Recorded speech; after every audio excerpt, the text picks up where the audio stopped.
Bonjour à toutes et à tous, soyez les bienvenus dans cette vidéo. Aujourd'hui, vous voyez que je suis accompagné de Michael. Je vais le laisser se présenter dans quelques instants. Je suis David Vigneron, je suis formateur en hypnose, en EFT, donc thérapeute, infirmier et aussi entrepreneur et infopreneur. Entrepreneur, infopreneur, c'est précisément ce qui nous intéresse aujourd'hui parce qu'on va parler notamment d'entrepreneuriat, on va parler plus particulièrement de site internet.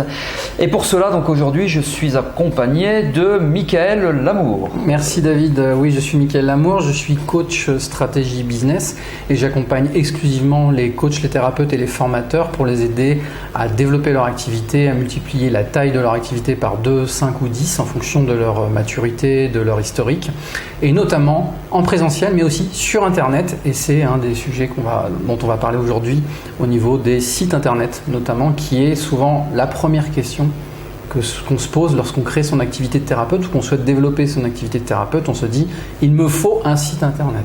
Voilà. Alors je trouve que c'est quand même un peu le nerf d'une activité de thérapeute, ce site internet. Je crois, j'ai pas de statistiques, mais j'avance comme ça des chiffres assez intuitivement, que 98% des thérapeutes qui marchent bien, qui fonctionnent bien, ont un site internet. Bon, il y a toujours une petite minorité qui sont installés depuis 10 ans et le bouche à oreille faisant n'ont pas de site internet, mais j'ai quand même l'impression aujourd'hui, tandis qu'on est au 21e siècle, je me trompe pas, 21e siècle, que le site internet c'est quasi indispensable. C'est clair, c'est quasi indispensable et c'est le conseil que je donne souvent à mes clients, c'est lorsque vous développez votre activité de thérapeute aujourd'hui au 21e siècle, il faut avoir deux pieds, en fait, deux piliers principaux au niveau du développement, c'est-à-dire le présentiel, c'est hyper important, mais avoir aussi une présence digitale, une présence sur Internet, une présence numérique. Et pour moi aujourd'hui, pour n'importe quel type d'activité, je dirais même quelqu'un qui serait artisan, qui serait boulanger ou qui serait il a besoin d'avoir cet outil-là aujourd'hui, mais un thérapeute c'est quasiment indispensable. Pour moi, c'est vraiment important. Avoir un site internet, c'est important, première chose, oui, mais avoir un bon site internet, un beau site internet, un site internet fonctionnel, est-ce que ça aussi, alors évidemment j'ai la réponse, mais je la pose pour partager dans cette vidéo, est-ce que d'avoir un bon site internet, c'est aussi important? Alors ce qui est très important, c'est d'avoir un site internet efficace. Parce que pourquoi avoir un site internet? C'est souvent la question que je pose à mes clients. Vous voulez un site internet? Ok, super, mais pourquoi faire? Eh bien, l'objectif, c'est d'avoir des clients. Ça, tout le monde est à peu près d'accord avec ça. Mais pour que le site rapporte des clients, il faut qu'il soit efficace. Et donc, souvent, dans 99% des cas, c'est ce que je constate, le site ne rapporte peu ou voire pas de clients. Et c'est même souvent pire que ça, c'est-à-dire que quand je pose la question à mes clients de savoir combien votre site web vous a rapporté de clients, la réponse que j'ai dans 99% des cas, c'est « je ne sais pas ». Donc il n'y a pas d'outil de mesure, on ne sait pas, il n'y a aucune stratégie d'utilisation du site. Et souvent, les sites sont soit mal conçus au niveau design, au niveau contenu, mais parfois même quand ils sont beaux, il ne rapporte rien parce que être beau ne suffit pas. Il faut aussi qu'il soit efficace au niveau de la construction du contenu et de comment on présente l'activité. Oui, j'ai une question là qui me vient en tête que je vais te poser. Je vous précise que vous avez la possibilité de vous abonner à cette chaîne YouTube et pour ce faire, vous pouvez cliquer sur le bouton qui est juste ici et également activer la petite cloche pour recevoir les notifications lorsque je sors une nouvelle vidéo. Donc, nouvelle question. Moi je dis toujours, j'accompagne notamment des thérapeutes dans le cadre de l'activité praticien sevrage tabagique, donc ATN, et à ces thérapeutes je dis, quand vous vous promenez dans la rue, vous passez devant des magasins et malgré tout la première chose qui fait que vous rentrez ou pas dans un magasin, ça reste la vitrine. Si la vitrine est moche, si c'est mal rangé, si c'est sale, il y a quand même 9 chances sur 10 que vous ne rentriez pas. Tandis que si la vitrine est belle, eh bien vous augmentez les chances, plutôt pour le commerçant d'ailleurs, de rentrer dans ce magasin. Est-ce qu'on peut considérer que pour un site internet, c'est la même chose? Donc là, je me refocalise un petit peu sur le design que tu évoquais il y a quelques instants. Plus le site internet est beau, bien conçu au niveau des couleurs, au niveau des polices, au niveau des graphismes des photos, plus il est attractif et donc plus il va attirer de monde. Est-ce que c'est vrai? C'est nécessaire. C'est-à-dire que c'est pas forcément suffisant, mais c'est nécessaire. Il faut que le site soit propre, professionnel, bien conçu. Ça veut dire quoi? Ça veut dire notamment il faut qu'il y ait une charte graphique de définie. Souvent, dans 99% des sites de thérapeutes, c'est pas le cas. Les images sont construites un peu n'importe comment ou un peu comme la personne a pu le faire. Les polices de texte n'ont pas forcément été clairement choisies. Les couleurs, souvent, il y en a trop. Le contenu, souvent, il y en a soit trop, soit pas assez. Donc, il y a quand même une charte graphique à définir et ça se définit... je veux dire, assez simplement, il y a 3 éléments clés qu'il faut définir et s'y tenir pour qu'il y ait une forme d'harmonie. Voilà, je pense que si je devais retenir un mot-clé sur le design du site web, c'est qu'il faut qu'il soit harmonieux. Quand on regarde le site, il faut qu'on ait une impression d'harmonie. Si ça part un peu dans tous les sens ou qu'il y a des polices différentes, il y a du gras, pas du gras, puis un coup c'est rose, un coup c'est vert, un coup on a une image à droite, un coup à la gauche, un coup elle est carrée, un coup elle est ronde, un coup il n'y en a pas d'image, un coup... ça crée une impression de chaos en fait. Et on n'a pas envie, comme tu disais, de rentrer dans le magasin. Voilà, c'est le bazar, quoi. C'est un peu le bazar. Ça n'attire pas. Donc oui, c'est nécessaire d'avoir un design qui soit harmonieux. C'est vraiment le truc. Mais c'est pas suffisant. Mais c'est nécessaire. Et donc du coup, je rebondis sur c'est pas suffisant. Donc d'abord évidemment le design. Bon, évidemment, bien sûr, je me doutais de la réponse. Le design constitue l'efficacité d'un site internet. Mais quoi d'autre? Qu'est-ce qui gravite autour de tout cela pour qu'on puisse dire mon site internet efficace et me rapporte du trafic qui ensuite, donc ce trafic, ces personnes-là vont me consulter pour arrêter de fumer, ne plus avoir de phobie ou traiter telle ou telle phobie ou ainsi de suite. Qu'est-ce qu'il y a d'autre à prendre en compte? Le deuxième élément clé pour moi, c'est le message. Quel est le message que j'ai envie de donner à mes futurs clients, à mes futurs patients, mes futurs consultants par rapport à mon activité principale? Et j'insiste sur le mot principal.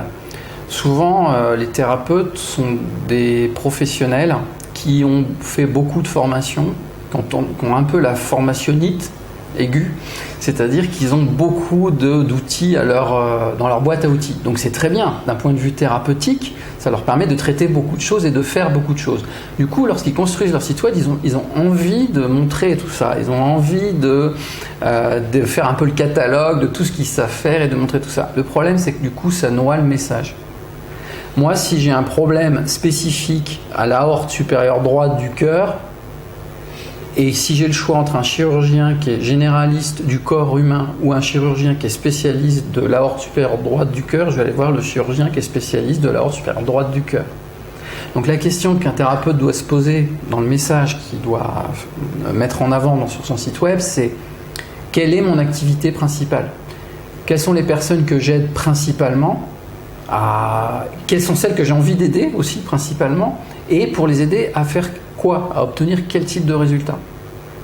Et un résultat tangible. Ça, c'est aussi un autre souci souvent avec les thérapeutes. Ils disent, mais moi, mon activité, elle n'est pas tangible, elle est intangible. Le ressenti, c'est quelque chose qui est un peu spécifique à chaque être humain, etc. C'est vrai, mais on peut le rendre tangible. Par exemple, tu travailles aussi pas mal sur la douleur ou sur les choses comme ça. Si on veut faire évaluer la douleur à quelqu'un, c'est pourtant intangible. Mais on peut, en lui posant des questions, sur une échelle de 1 à 10, quelle est votre douleur au départ, et puis à la fin du traitement, du soin, sur une échelle de 1 à 10, combien est votre douleur? Si elle était 2 au départ, et qu'elle est l'intensité de la douleur était de 8 au départ, et qu'elle a baissé à 2 à la fin, on peut dire qu'on a divisé par 4 la douleur. Donc on l'a rendu tangible. Oui. Donc on peut dire par exemple sur la douleur, j'accompagne les personnes à diviser par 2 ou à diminuer par 2 la sensation de douleur. Donc c'est la promesse en fait. C'est un peu la promesse quelque part. Voilà. Ouais. Donc quel est le message la question c'est parmi tout ce que je peux faire en tant que thérapeute, je choisis une activité principale. Je vais pouvoir éventuellement en donner une autre, deux autres à côté, mais je vais en choisir une principale, et c'est celle qui me plaît le plus, c'est celle avec laquelle j'ai envie d'accompagner les consultants, les patients, et je vais focaliser mon message de mon site web sur cette activité en principal. Ça ne veut pas dire qu'il n'y aura pas les autres. Souvent la peur c'est oui, mais si je ne mets pas le reste, alors je vais perdre des clients. En fait, c'est pas si vrai, parce que si votre site il est fourre-tout, vous n'allez pas attirer de clients. Donc certes vous avez tout mis, mais 0 fois 1000 ça fait toujours 0, c'est-à-dire que vous n'allez pas attirer de clients. Donc, vaut mieux attirer des clients sur une problématique principale. Et une fois qu'ils ont fait votre connaissance, qu'ils sont rentrés en lien avec vous dans votre activité, alors vous pouvez éventuellement leur proposer la suite. Et puis, puisque vous avez capté des clients sur quelque chose de principal, il va lui pouvoir en parler aux autres. Et donc, peut-être pour d'autres problématiques, puisque quand il sera venu pour la problématique qui l'occupe lui, par exemple le tabac, vous pourrez lui dire aussi, je gère le stress, je gère aussi le poids, je gère aussi machin. Et donc, il pourra en parler autour de lui. Donc, vous faites du gagnant-gagnant à ce moment-là. Donc, il vaut mieux être spécifique sur son message et pas généraliste. Aujourd'hui, on est dans un monde qui se spécialise. On le voit bien dans toutes les entreprises. On est dans une hyper-spécialisation au niveau des soins, des accompagnements, des thérapeutes. On voit aussi qu'on a quand même une tendance à l'hyper-spécialisation.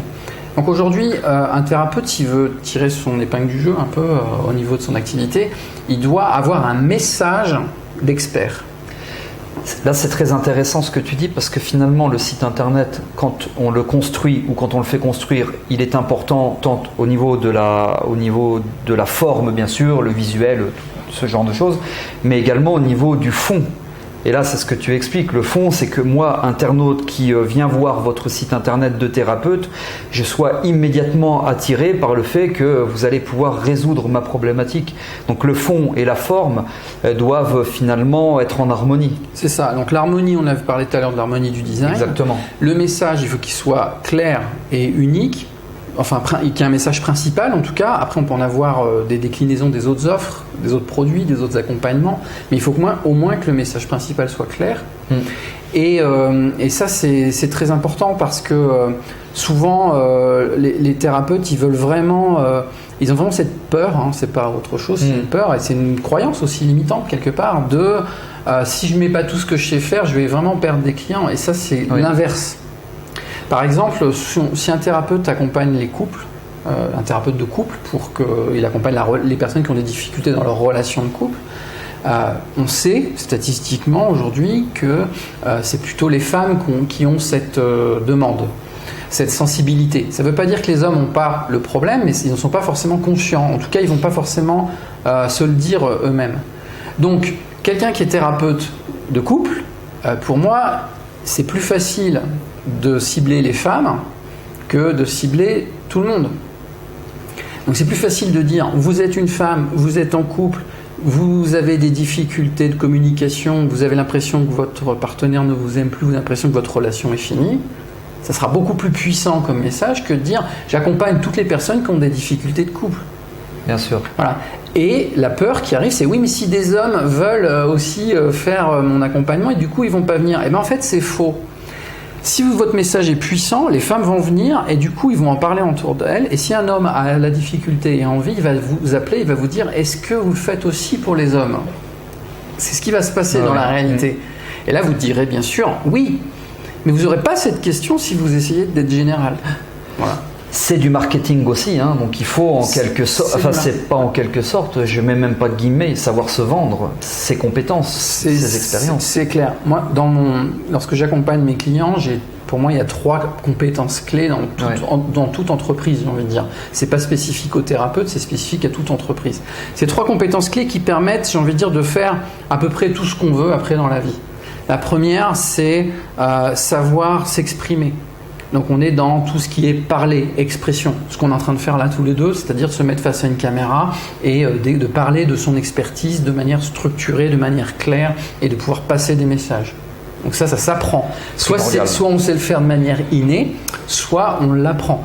Moi je l'ai appris professionnellement dans mon parcours professionnel. Ouais. J'ai eu des responsabilités où on m'a appris de comment est-ce qu'on faisait ça. Donc ça s'apprend, c'est une compétence, c'est la première. La deuxième compétence, c'est... Noter, première. Deuxième. Première compétence, donc c'est les Américains disent speaking. Voilà, on est vraiment dans l'expression orale. Ouais.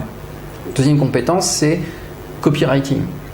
C'est la manière d'écrire mes messages. Donc dans un site internet, c'est bien ça, on est à l'écrit. Bien sûr. Donc quelle va être l'accroche, comment est-ce que je vais écrire le mot, les mots anxiogènes, je les évite, être positif dans son message, tout ça, ça s'apprend, c'est pas forcément inné. Il y a des personnes, c'est inné. Je connais des personnes qui sont capables d'écrire un livre comme ça d'une traite et c'est super. Mais c'est pas le cas de tout le monde. Donc quand on n'a pas cette compétence, il faut se mettre dans une dynamique de l'acquérir aussi, cette compétence. Ça, c'est la deuxième chose. Speaking, copywriting. Voilà. Et la troisième compétence, c'est donc selling, donc se vendre. C'est ce que tu disais tout à l'heure. Donc c'est pareil, savoir se vendre. Qu'est-ce que ça veut dire ? Ça veut dire d'être capable de communiquer avec une personne qui est potentiellement intéressée par ce que vous faites et de lui faire le pas de « j'hésite à m'engager avec vous » à « ok, j'ai vraiment envie de travailler avec vous ». C'est pas l'objectif de se vendre, ce n'est pas de convertir une personne qui ne veut pas travailler avec vous. Vous n'y arriverez jamais. Quelqu'un qui est face à vous et qui ne veut pas travailler avec vous, ne perdez pas votre énergie, vous n'arriverez jamais à la convertir. C'est pas ça, se vendre. Oui. Se vendre, c'est pour les personnes qui sont sur la limite, sur la tangente, qui sont sur l'hésitation, qui ne savent pas, qui hésitent, qui disent oui, peut-être, est-ce que c'est la bonne personne pour moi ? Mais ils ont déjà le besoin. Ils sont déjà convaincus qu'il faut traiter le problème. Ils sont déjà convaincus qu'ils ont besoin de quelqu'un. Ils sont juste en train de se demander si ça va être vous ou quelqu'un d'autre.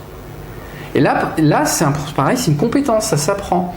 Si vous n'avez pas appris, alors pareil, il y a des personnes qui savent faire ça super de manière innée, des vendeurs nés, on appelle ça des vendeurs nés, c'est bien, mais c'est une compétence. C'est pas donné à tout le monde. Voilà.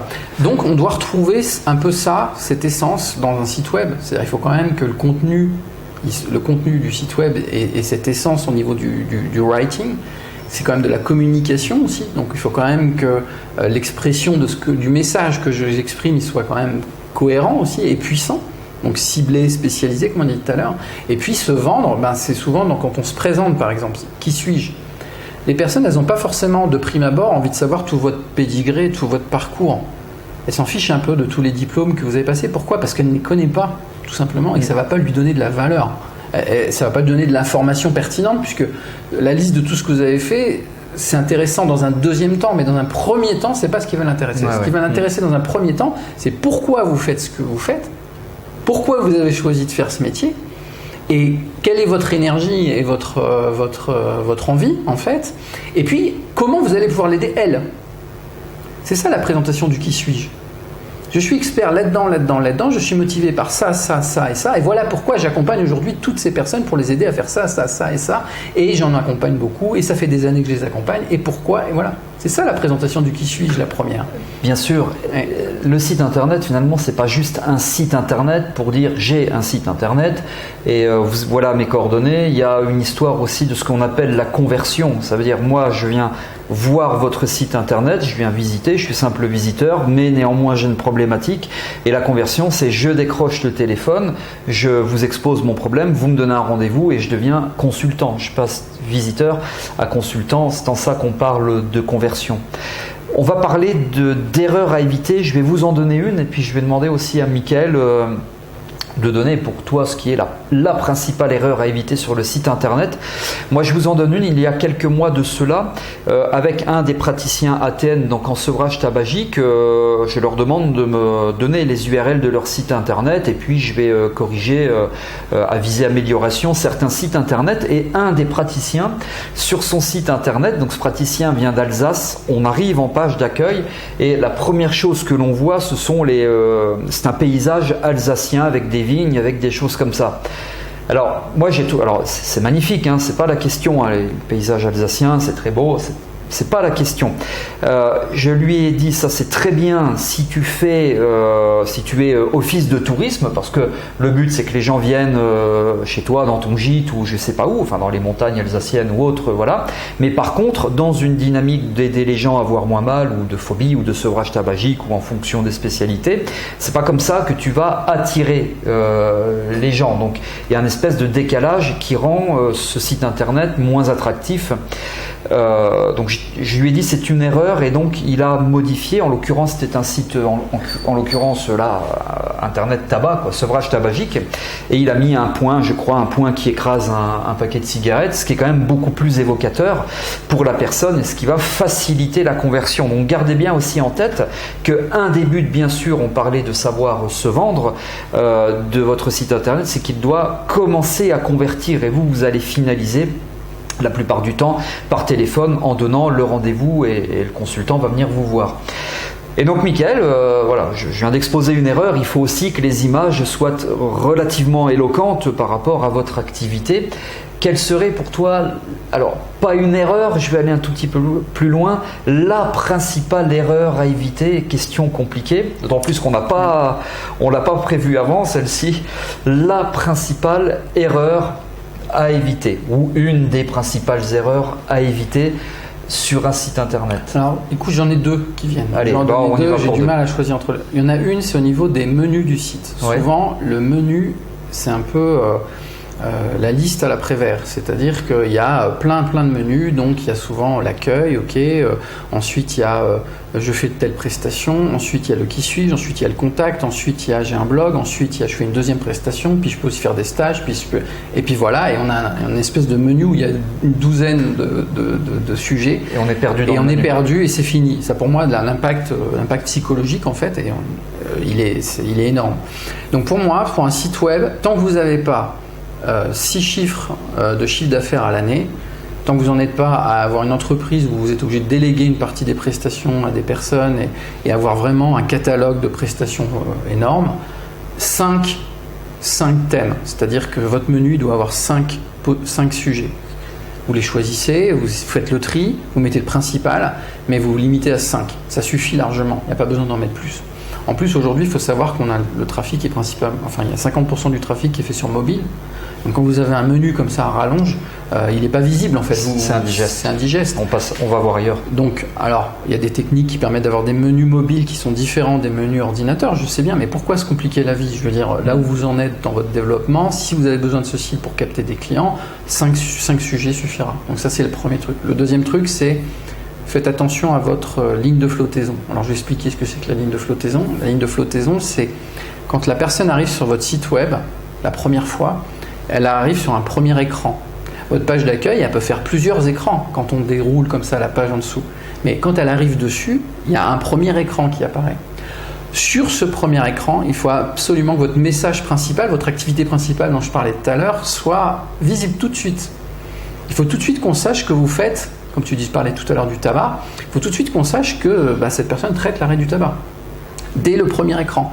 S'il y a autre chose, une belle image comme tu dis de l'Alsace, ou alors une citation, ça aussi je vois beaucoup des citations, un slider, c'est-à-dire des trucs qui déroulent comme ça avec des belles citations, et qu'il faut dérouler 2-3 écrans pour commencer à comprendre ce que la personne elle fait, ça c'est terrible. C'est terrible parce que 90% des gens qui vont venir sur votre site web ne verront que la page d'accueil. Donc pas de citation sur la première page d'accueil. Vous pouvez, mais pas en haut, quoi. Enfin, à la fin. Pas le message principal. Non, pas le message principal. Il faut que, voilà, ça c'est ça. Et puis, ce qui serait bien, ce qui est mieux aussi, c'est que toujours sur ce premier écran, il y a un appel à l'action, quoi. C'est-à-dire que, je sais pas, l'appel à l'action, ça peut être de vous appeler, de prendre par téléphone, tout simplement. Discutons de votre des solutions, de votre problème. Voilà, prenez contact, appelez-moi à tel numéro, ou par mail, envoyez-moi un mail pour poser-moi vos questions, je sais pas. Qu'est-ce que vous voulez que la personne fasse quand elle arrive sur votre site? En marketing, on dit toujours, si on ne dit pas à la personne intéressée ce qu'elle doit faire, elle ne le fera pas. Donc, dites clairement les choses. Si quand la personne, vous voulez qu'elle arrive sur votre site web, si vous voulez qu'elle vous appelle à ce moment-là, dites-le. Appelez-moi. Il faut quand même l'écrire quelque part. Ça paraît tellement basique, mais si fondamental. C'est vraiment les personnes, en fait, c'est pas de la manipulation. Parce que souvent, j'ai ce réflexe-là. Vous n'avez pas le pouvoir de manipuler les autres. Ce n'est pas vrai. Les personnes, elles ont une problématique et elles vont entendre votre message ou pas. Donc, vous exprimez clairement votre message, soyez clair, soyez concis, soyez précis, soyez expert dans votre manière d'exprimer les choses. Exprimez-vous aussi, on ne l'a pas dit, mais avec les mots du client, ça c'est important, pas les vôtres, et ça c'est aussi un des gros sujets.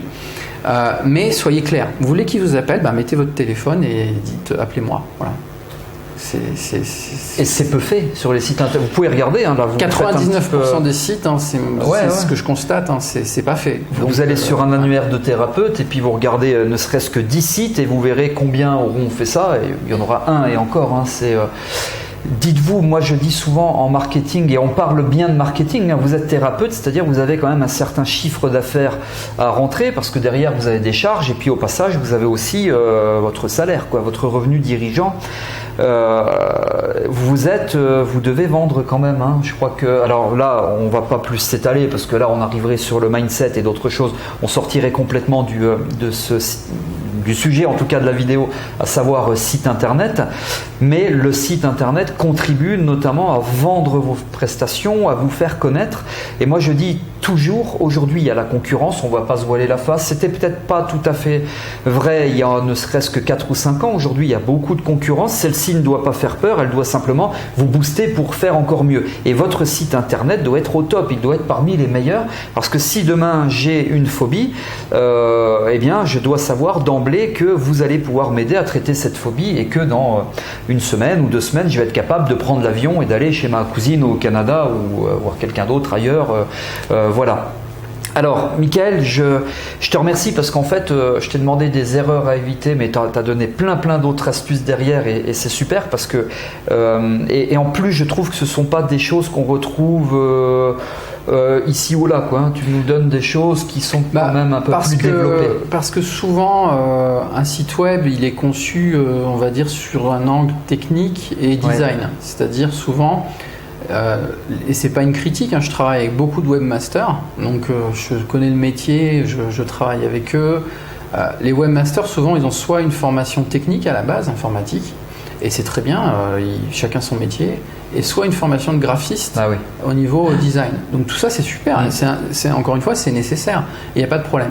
Là où parfois il y a une difficulté, c'est qu'ils n'ont pas la formation marketing. Et il manque le marketing. Donc si vous ne l'apportez pas, si vous n'êtes pas clair dans vos demandes à un webmaster, voilà, je veux ça comme ça, je veux que ça soit fait de telle manière, et si vous ne le guidez pas, en fait, c'est pas la faute du webmaster. Hein. C'est si vous ne guidez pas, vous pilotez pas votre webmaster, ben, vous n'obtenez pas forcément le site efficace dont on parlait. Et puis, et enfin, comme tu disais tout à l'heure, si en plus vous le faites vous-même, ben, vous n'avez pas du coup ni la compétence technique, ni la compétence design, ni la compétence marketing. Alors c'est là où on se retrouve avec un site web qui malheureusement est très peu efficace.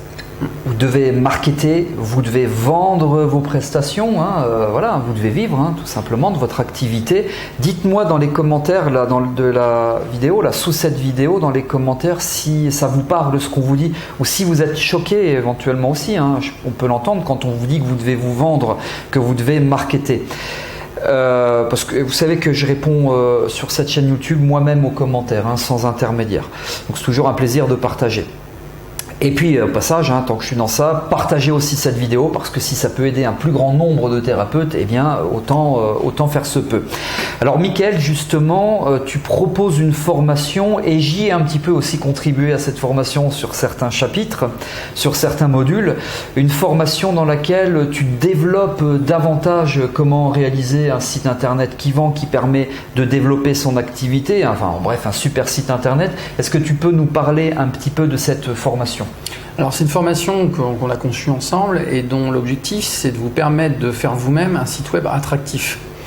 Et donc avec tout ce qu'on vient de dire, c'est-à-dire un site web efficace, c'est ça l'objectif. Donc on parle dans ce site web d'un certain nombre de fondamentaux, les fondations, comment démystifier un peu aussi toute cette approche de site web. L'objectif de cette formation c'est de faire les choses simples. C'est-à-dire qu'il y a des choses à faire, il y a des choses à apprendre, comme tout apprentissage, il y a des étapes à parcourir, mais l'idée, ça a été de vous amener sur les basiques, les principes, les fondamentaux, ceux dont vous avez besoin pour être autonome. Voilà, l'objectif, c'est pas de vous transformer en webmaster ou de vous transformer en informaticien, ça n'aura aucun intérêt. Chacun son métier. L'objectif, c'est que vous puissiez de manière autonome concevoir votre site web en ayant les bonnes bases, en ayant les bons principes, en ayant les bonnes clés et aussi les bons outils. Alors, vous avez sous la vidéo, là dans la description, le détail du programme. Alors, évidemment, il a été élaboré d'une façon à répondre à vos attentes. Dedans, tu vas nous en parler du programme, Michael. Tu parles notamment aussi un petit peu de marketing. Tu vas pouvoir nous développer ça. C'est quelque chose qu'on s'est dit, il faut vraiment en parler. Parce qu'au-delà, comme tu l'as dit tout à l'heure, de l'aspect technique, de l'aspect graphique, il y a aussi tout ce marketing qui est fondamental. bien sûr, on l'a déjà dit. Est-ce que tu peux nous développer un petit peu le programme? Il est dans la vidéo, sous la description de la vidéo plutôt, mais c'est bien aussi que tu nous exposes un petit peu ce que tu as fait. Mais tout à fait. Donc il y aura une première étape où en fait on parlera ensemble des fondations de votre site web. Donc on parlera notamment de comment choisir un bon nom de domaine pour que ça soit efficace. Ça, c'est très important. Comment choisir votre hébergeur. On parle souvent de qu'est-ce que c'est qu'un hébergeur d'abord et comment le choisir. Je vous en conseille aussi. J'ai pas d'action dans ces sociétés, c'est simplement parce que je les utilise et que ça fonctionne et que c'est suffisant pour votre activité.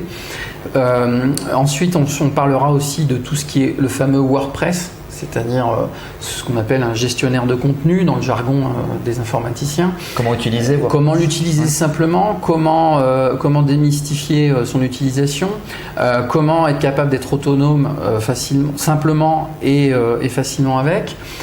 Ensuite, on parlera des thèmes WordPress, comment choisir son thème WordPress, quelles sont les clés fondamentales qui permettent de choisir un thème WordPress efficace, quels sont les meilleurs du monde aussi. J'ai fait l'analyse, donc je vous fais profiter de cette analyse. J'ai pendant des années suivi un peu l'évolution de ces techniques et je vous montre quelles sont les 3 meilleures. Voilà. Ensuite, on parlera de comment installer pratiquement tout cela sur votre propre site web, comment maîtriser les fonctionnalités de WordPress, comment maîtriser les fonctionnalités de votre thème qui sera installé, et enfin on passera à une couche marketing en fait sur quels sont les messages, comment mettre en avant vos images, comment aussi mettre en avant éventuellement votre référencement. Donc tout ce qui permet dans Google de vous retrouver. Donc je vous donne tout un tas de conseils qui va vous permettre de mettre en place les basiques techniques du référencement et puis aussi d'avoir une forme de checklist sur tout ce qu'il y a à faire au niveau référencement, blog, article, contenu en fait de votre site web.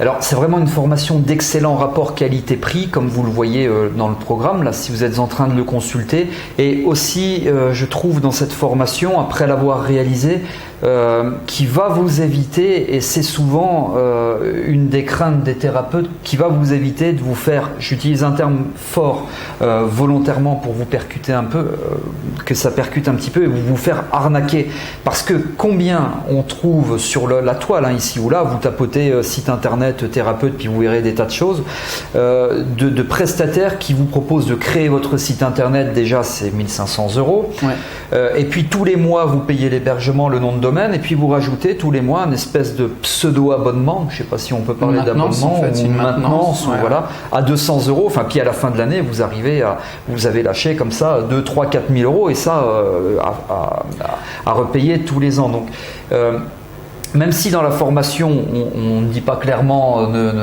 parce que le but n'est pas de cracher sur d'autres webmasters aussi, mais parce que les webmasters, ça permet d'éviter ça, je trouve. Il y a des webmasters qui, le prix est correct, bien sûr, et dépend, c'est juste, c'est un prix juste, mais par contre il y a aussi certaines sociétés qui parfois ont eu tendance à chiffrer des prix, ce qu'on appelle d'agence, pour des sites qui sont simplement ce qu'on appelle des sites vitrines, des sites basiques, et ces sites, comme on l'expliquait tout à l'heure, ils peuvent être parfois bien faits, beaux, mais pas du tout efficaces d'un point de vue marketing. Donc c'est ça la problématique pour moi, c'était de communiquer et de mettre en place une communication qui soit d'abord efficace. C'est ça l'objectif. Un thérapeute, pourquoi il fait un site web? Encore une fois, c'est pour avoir des clients. C'est pas pour avoir une belle carte de visite, c'est pas ça son objectif, c'est d'avoir des clients. Donc c'était l'objectif de cette formation, et on propose cette formation vraiment, vous verrez le tarif à un prix super concurrentiel, de façon à ce que tout le monde peut y avoir accès. Je veux dire, en tant que thérapeute qui démarre, de pouvoir avoir accès à cette formation, de pouvoir acquérir les basiques et les fondamentaux et pouvoir se lancer en fait avec les bons outils. Ouais, vraiment d'excellents rapports qualité-prix, et connaissant Michael depuis maintenant quelques années, ses expériences, ses compétences, ses qualités, je vous recommande vivement cette formation. Vous allez y apprendre des tas de choses, et puis il y a aussi un accompagnement pas à pas sur certains chapitres. Alors on va pas tout raconter au niveau du programme, encore une fois il est dans la description de cette vidéo avec le lien qui vous permet de bénéficier d'une offre actuelle. Donc profitez-en. Je trouve encore une fois qu'on est au 21e siècle, c'est fondamental de vous faire connaître, de bien vous faire connaître, d'avoir un site internet qui soit capable de vendre, hein, de vous vendre votre activité et de convertir. Parce qu'aujourd'hui, si vous êtes installé à votre compte, vous êtes thérapeute, vous avez des comptes à rendre, vous avez une comptabilité à tenir. Le site internet, c'est pour moi un des fondamentaux de votre activité. Voilà. Tu es d'accord avec ça? 100% d'accord. Aujourd'hui, au 21e siècle, toute entreprise doit avoir deux pieds, hein, le présentiel et le digital, enfin l'Internet. Même Amazon, si vous regardez aujourd'hui, Amazon qui a commencé lui sur Internet, exclusivement aujourd'hui, vous le voyez, il déploie partout des magasins, des entrepôts, ce qu'on appelle du présentiel. Toutes les grandes multinationales financières, à un moment donné, se sont posé la question, est-ce qu'on réduit nos réseaux présentiel ou est-ce que et on bascule sur du en ligne, tout en ligne. Et aujourd'hui la stratégie elle a évolué et elle est claire, il faut les deux. Voilà. Donc c'est pour ça que vous retrouvez tous les grands groupes avec des filiales qui sont purement digitales et qui font la même activité mais avec toujours une présence de magasins, de points de vente, etc. Eh ben super, et vous verrez aussi hein, dans la description de la formation, il y a des bonus, il y a des checklists, il y a tout un tas de choses. Michael, vraiment merci de nous avoir accordé du temps pour cette vidéo. J'étais de passage à Gap dans cette magnifique ville. Là, vous ne le voyez pas, mais j'ai les montagnes juste devant. Juste en face. Donc, merci de m'avoir accueilli et puis consacré un petit peu de temps pour cette vidéo d'échange. Et puis, merci également pour la co-réalisation de cette formation. Ça a été vraiment une belle expérience. Un beau partage également. J'aurai plaisir à te retrouver dans d'autres vidéos. On fait des webinaires, des tas de choses. Avec plaisir. Ensemble de plus en plus. Merci à toi, merci à vous, merci à toi pour toute cette collaboration, cette expérience. Et puis merci pour votre attention aussi sur un sujet, je pense, qui est important lorsqu'on est thérapeute et sur lequel souvent on se pose plein de questions en fait. Et bien voilà, encore une fois merci, c'est la fin de cette vidéo. Je vous rappelle que vous pouvez vous abonner en cliquant ici, vous pouvez liker en cliquant sur le petit pouce bleu qui monte vers le haut. Vous pouvez partager cette vidéo, je vous dis à très bientôt pour de prochaines vidéos.